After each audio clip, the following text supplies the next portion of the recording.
kabulastugan.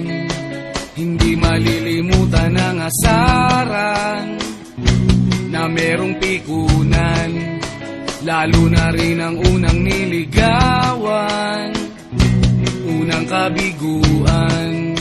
At dyan nasiseryoso ang usapan, ang pagdadamayan ng tunay at tapat na kaibigan. Noong mga buwan, kaibigan namang maaasahan. Oh, di na tayo babata, edad may di nahahalata.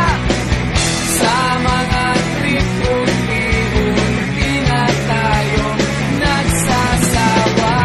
Pero kahit ganon, barkadang matatag hanggang sa ngayon. Minsan man magkita, tiyak may kwela, yan ang aking mga tropa.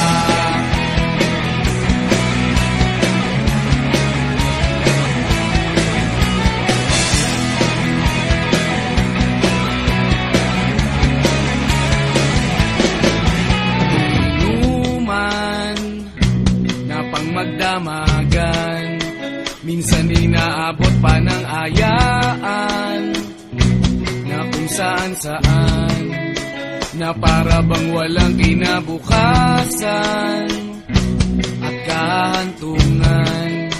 At dyan nasiseryoso ang usapan, ang pagpapayuhan ng tunay at tapat na kaibigan. Kung mga baliw,